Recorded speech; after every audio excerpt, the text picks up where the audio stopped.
13.4 volt 100 charge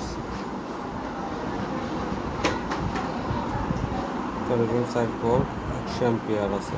100 ampere মানে হইল প্রায় 12 দিয়ে যদি গুণ করি 1200 ওয়াট বা 10,000 watt.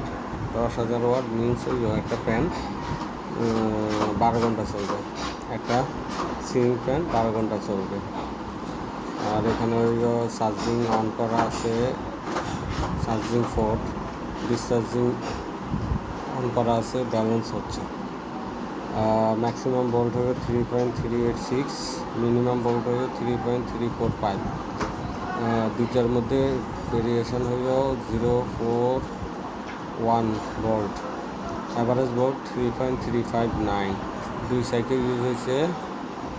Status info, number of টেম্পারেচারের সেন্সার আছে একটা, 28 degree centigrade normal temperature weather. আর মসফেট টেম্পারেচার হইল 10 ডিগ্রি সেন্টিগ্রেড।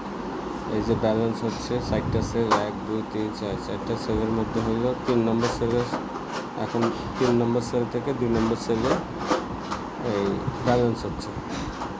3 নম্বর সেলে ভোল্টেজ বেশি, ওটা এই 2 নম্বর সেলে ব্যালেন্স করতেছে।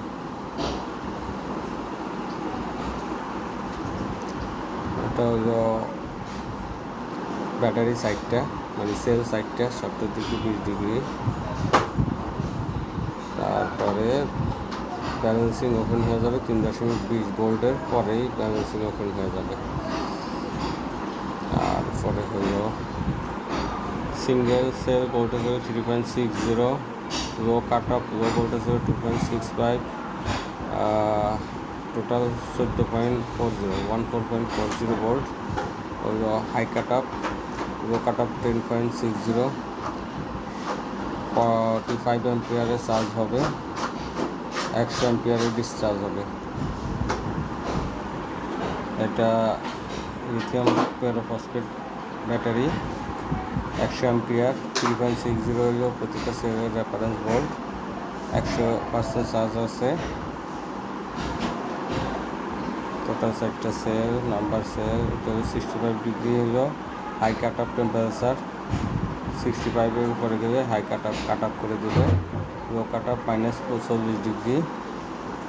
ডিসচার্জিং হাই টেম্পারেচার প্রোটেকশন হইবে ডিসচার্জিংয়ের সময় 70 ডিগ্রি।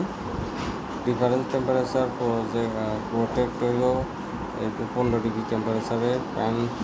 ফ্যান অন হবে 47 ডিগ্রি টেম্পারেচারে। এটা হইল বিভিন্ন ব্যান্ড, এখান থেকে ব্যান্ড চয়েস করা যায়। তারপরে এটা কমিউনিকেশন ক্যাবেল। তারপরে হলো এটা ব্যাটারির device name, Bluetooth name. Charging on, এখান থেকে চার্জিং চাই অফ করে রাখা যাবে। ডিসচার্জিংও এখান থেকে চাই অফ করে রাখা যাবে।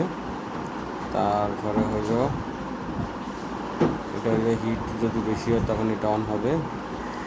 তারপরে হইলো মোটামুটি